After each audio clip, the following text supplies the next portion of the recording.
Right. To the world,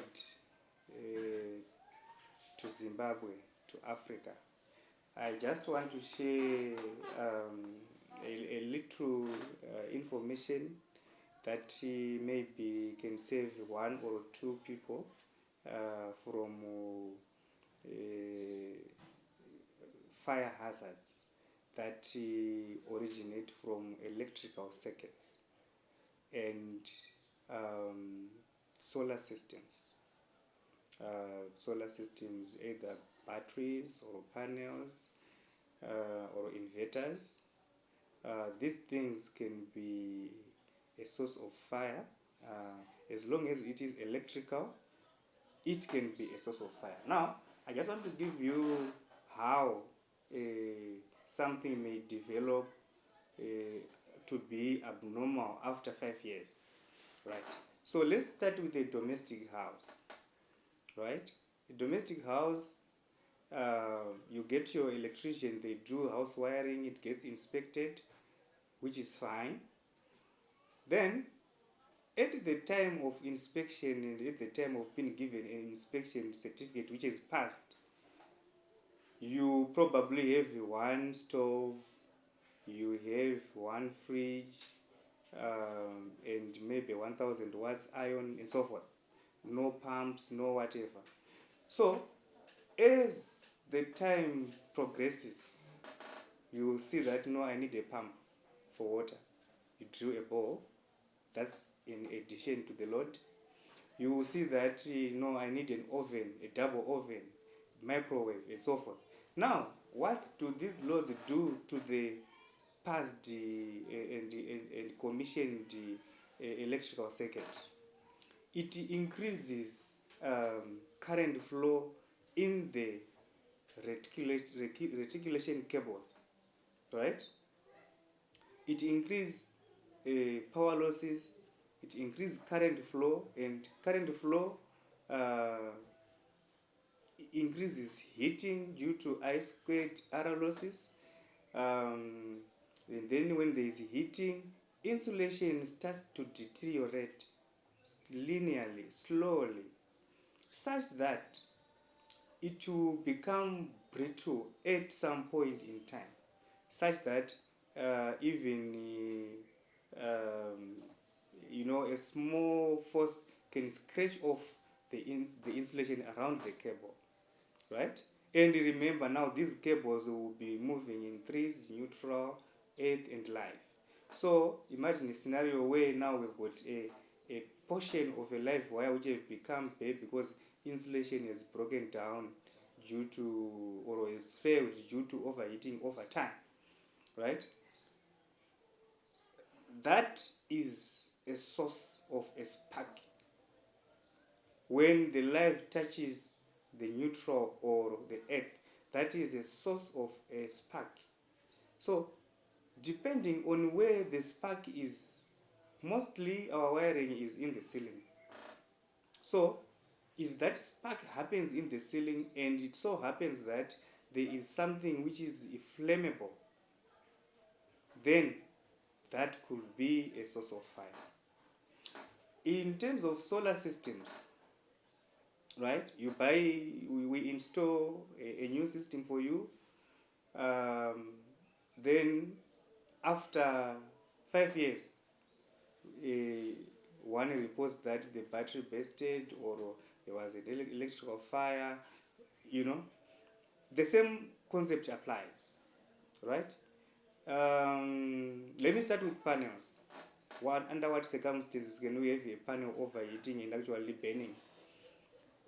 Let's say in the first year you grow a tree, right? And that tree grows for maybe the next 5 years or 10 years. Then it starts to put a shadow on some of the cells. Now, the shadowed solar cells becomes the source of heat. They become highly resistive because they are not illuminated by light or by sufficient light to drive the photons out into the external circuit and so forth. So not to drive the photons will not have sufficient power to drive out the electrons into the conduction band, right? Apologies for that mistake. Is the photons from the lights will not have sufficient energy to take out an electron hole for circulation of current to happen, right? So that is at the solar panel stage. Then at the inverter stage, imagine after 5 years the inverter is still the same, the load has grown, so the inverter is going to become overloaded most of the time. Whilst things were okay in the first year, second year, third year, fourth year, but you have added load. So in summary, what am I trying to say? What I'm trying to bring up here is we should take preventive measures, like getting the electrical network in our houses inspected for such things like, is there no earth leakage, is there no damaged or so much hardened insulation over time. More often than not, we deal with the distribution board in the house. If you want to connect a pump, you go and on the distribution board. If you buy a booster pump, you go on the distribution board. So the distribution board, from the day it was inspected, it will keep on being opened and tampered with. So you need people now to come and just check that all the bolts and all the screws in the distribution board that are meant to hold the power cables in place are tight enough not to leave a hotspot. A hotspot, I mean a space where power has to flow through air because there is no continuity in terms of hard wiring. Right. Now, we do gardening. You have invited this gardener to do your garden or to do your lawn and so forth. Then they are not much concerned with the electrical systems. They dig out the earth conductor and you are not aware. Then they put it back, but it's no longer continuous. It's no longer going to the earth spike, right? So that leaves the house floating, such that you will start to say, this stove is feeling funny, or I have been electrocuted by a stove, and so on and so on. Why? Because the earth is no longer connecting to earth. These things happens over time, because first time it was inspected, it was there, but then due to renovations and so forth on the house, maintenance, paving and so forth, you may have a scenario where the earth is cut. And when the earth is cut, it doesn't show you the same day that it was cut, because when there is balanced loading, there is no current that would flow to the earth if the loading on the mains is balanced. Only such scenarios when then the load is not balanced and when there is a fault, then by coincidence that can be a very high risk place to touch any metallic object or tapes, because you become the earth link yourself. So let's guard against electrocution, let's guard against our equipment, let's guard against our investments in terms of houses, buildings. Even commercial buildings can still suffer from the same effects of fires. And people wonder, this building has been there for the past 20 years. It has never... so how did it go wrong? Where did the electrical fault came from? Right.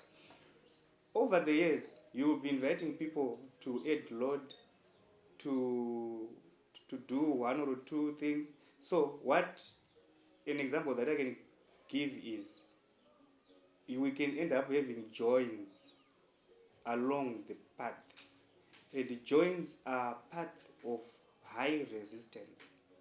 So what it means is, if that joint is not done properly, it's going to be a hotspot area where every day the power is passing through that hotspot area. There will be a glow, a glow of fire. So if you combine that with maybe a fuel jerrycan which is open, or a car, or then you can have a very big explosion. But let's suppose this has happened. You've woken up and you've seen that your battery or inverter is burning, or whatever, there's a source of fire. Then you must know the ingredients that support the fire. So deplete one of the ingredients. In simple, it's oxygen.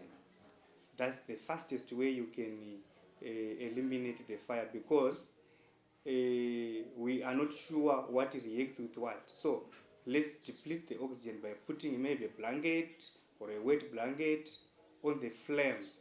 Then you know that there is no more oxygen. And the other advantage is, as the burning happens, carbon dioxide is being produced. So carbon dioxide gets the flame extinguished, suffocating oxygen and production of carbon dioxide and or carbon monoxide, then suffocates the flame.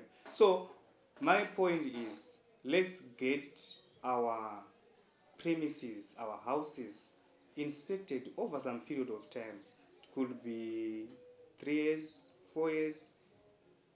Even on the mains network, there is always statutory maintenance to be done to check, is this surge arrestor still functional? Is the insulation still okay?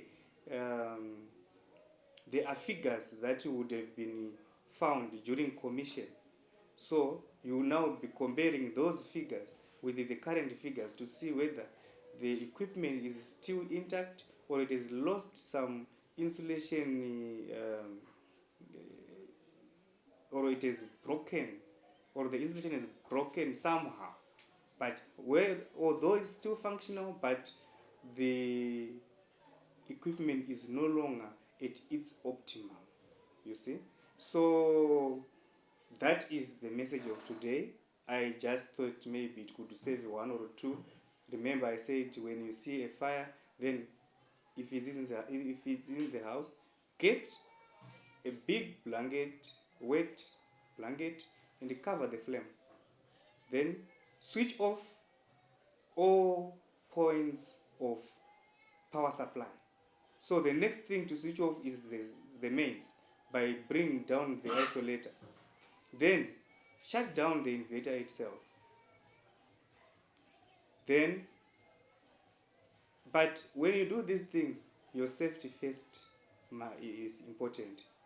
The problem with electricity is it can electrocute. So make sure that you save yourself first before you save the situation. Be safe first and save the situation. With these guys, I want to thank you for your time and listening.